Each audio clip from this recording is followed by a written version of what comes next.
Всем привет! Сегодня 7-й день винного календаря. Можно сказать, уже целая неделя беспробудного пьянства. Но мы тут, поскольку дегустируем не каждый день, то вряд ли нас можно обвинить в каком-либо алкоголизме. Так, что у нас сегодня? У нас уже сложилась такая постоянная команда участников. 3 человека, которые всегда делают свои ставки. Большое вам за это спасибо. Мне очень приятно, что вы с нами. И от вас у нас сегодня ставки такие. Значит, 2 ставки на Каберне Савиньон и 1 ставка на Мускат, как вот в прошлый раз было. Но я все-таки думаю, что сегодня будет красная, и моя личная ставка была на Мерло. Поэтому я предлагаю не откладывать и прямо сейчас проверить. Погнали. Так, красная. Отлично.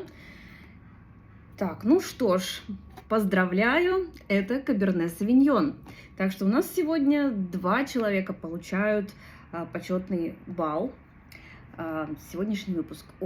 И вот к вам просится котик. Скажите, сэр, вы же знаете, что если копать плинтус, то какашки не закопаются?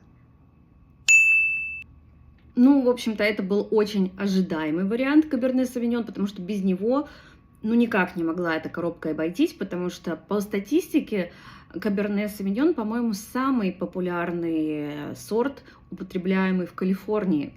И он действительно здесь растет очень много где, от севера до юга. Если, допустим, в баре вы заказываете вино, то заказывайте Каберне Савиньон, потому что бутылка, скорее всего, будет открыта недавно, поскольку это вино популярное и пользуется спросом. И оно, значит, недолго там стояло, скорее всего. Но меня смущает, что он немножко такой какой-то светлый. Вот такая же была история с Зинфанделем. Он был светлее, чем обычно, чем как бы то, что мы видим в магазинах. И он на вкус был какой-то немножко, не тот. Поэтому я боюсь, что вот судя по цветовой характеристике, этот Каберне Савиньон тоже может нас не очень порадовать. Сколько бульков наливать. Смотрела тут интересную передачу про алкоголь в Советском Союзе. И вот там, когда соображали на троих, чтобы поровну делить, допустим, бутылку водки, считали по количеству бульков. Там вот столько-то бульков, значит, я не знаю, вот если берут там такую вот чекушечку, да, то вот по там какое-то определенное количество бульков на человека. Мне кажется, очень забавно. То есть я тоже могу отсчитывать бульками. Вот. Но я думаю, что у меня здесь в бокале примерно унция алкоголя. У нас же здесь в Америке все меряется в жидких унциях. До сих пор никак не могу к этому привыкнуть. Даже не помню. Это около типа 30 миллилитров, что ли. Так, ну что же. Ну, как-то так вот немножечко бормотушечно уже в начале. То есть я из-за цвета уже с предубеждением. Ну, это, возможно, вот эти алкогольные пары пошли сначала, как вот это было с Зинфанделем. Скорее всего, здесь тоже какая-то такая приличная крепость. Давайте-ка посмотрим, сколько здесь процентов алкоголя. 13,5. Ну, как бы это не так много. Это такое, в принципе, среднее значение для вина, особенно для красного. То есть 13,5-14% это окей. Вот, так что далеко не должно унести. Но вот сейчас оно чуть-чуть пройдет. Вот тут есть прям вишенка. И кислая, и даже немножко, мне кажется, черешенки там есть такой послаще. Угу. Ну вот она немножечко вот уже начинает дышать. И появляются такие приятные какие-то нотки таких специй. Вот то, что там в глинтвейн кладут, какой-то там, не знаю, гвоздичка. Перчик. Ну, вот неплохо, интересно, то есть он достаточно, он не очень плотный, как вот обычно Каберне Савиньон бывает поплотнее. То есть такое какое-то среднее телое вино, то есть, не как там какой-нибудь Мальбек, не знаю. Но Каберне Савиньоны бывают разные, они бывают и более плотные, и менее плотные. То есть это такая очень широкая вариативность вот этого всего. Вот очень жаль, что нам не указывают, откуда, из какой части Калифорнии вот именно это вино, потому что оно все идет под единым брендом, но с разных виноделин. Но как бы они не говорят, откуда конкретно. И это прям очень большое упущение составителей вот этого календаря, потому что, ну, я бы точно указала, хотя бы географически, даже если они не указывают конкретно винодельню, хотя бы примерно регион Калифорнии, потому что у нас здесь она достаточно длинная, протяженная с севера на юг, и они все регионы достаточно разные, потому что какие-то ближе к океану, какие-то ближе к, ну, inland, то, что называется, подальше от океана, наоборот, какие-то на севере, какие-то на юге, ну, то есть и везде какие-то свои особенности климата и почв, и всегда интересно, вот какую местность представляет конкретное вино. Вот. Но в целом я считаю, что это неплохой экземпляр Каберне Савиньона, вполне себе достойный. О, вот смотрите-ка, темные фрукты, корица, гвоздика и дубовые нотки. Вот, кстати, вот с этими специями для глинтвейна я прям в точку попала.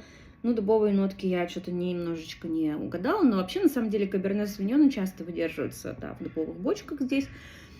Вот, кстати, их это роднит с шардоне, потому что шардоне — это второй самый популярный сорт в Калифорнии. И я думаю, именно потому что выдерживается в бочках и то, и другое, вот они поэтому какое-то особое расположение американцев и приобрели, потому что дуб сообщает такие мягкие ванильные нотки, такие как-то он какую-то смягчает насыщенность. Ну, плюс еще у нас американцы любят виски, а виски они тоже, в общем-то, без бочки не обходятся. По сочетанию, ну, здесь он такой вполне себе к какому-то праздничному столу, таким блюдом жареным из мяса, птицы, там что-нибудь. То есть у нас вот, кстати, на Рождество будут стейки. И я думаю, что вот к стейкам он тоже вполне себе подойдет. Наш хост вчера спрашивал, кому какое мясо там пожирнее и менее жирное. В общем, кто какое любит. Я думаю, что вот этот вот хорошо будет к какому-нибудь стейку рибай, там с жирком. Говорят, что к любому мясному блюду, причем такому, знаете, мясному well seasoned, это, как это будет по-русски, когда оно хорошо насыщено специями, то есть там хорошо проперченное, промаринованное, то есть даже не просто вот кусок стейка на сковородку, а чтобы его там как следует еще специями обработать. Ну, у нас, кстати, тут продают специальные такие наборы для специй для стейка, то есть спокойненько там его обмазываешь, посыпаешь, и вот стейк получается с таким очень приятным привкусом. Ну, там обычно соль, перец, там что-то, какие-то, может быть, минимальные травы. Вот, в принципе, такое все очень натуральное. Короче, можно даже к нему шоколадный десерт и эспрессо, то есть, ну вот как раз, как я и говорю, как праздничный стол, когда уже, значит, шампанское, там, закуски, вот это вот все закончилось, и перешли к мясным блюдам, и вот уже можно до самого десерта как раз сопровождать вот этим вот вином. Так что вполне себе очень даже хороший вариант. Рекомендую. Вот, ну а мы уже все заряжаемся праздничным настроением и ждем. У нас уже на следующей неделе будет наше местное Рождество. Делаем ставки на следующий выпуск.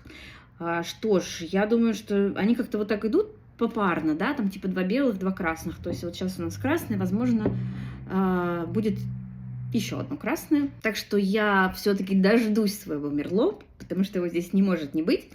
А ваши варианты жду в комментариях в Инстаграме, на Фейсбуке, на Ютубе и в Телеграме, в общем, где у нас все это выходит. И увидимся послезавтра. Cheers!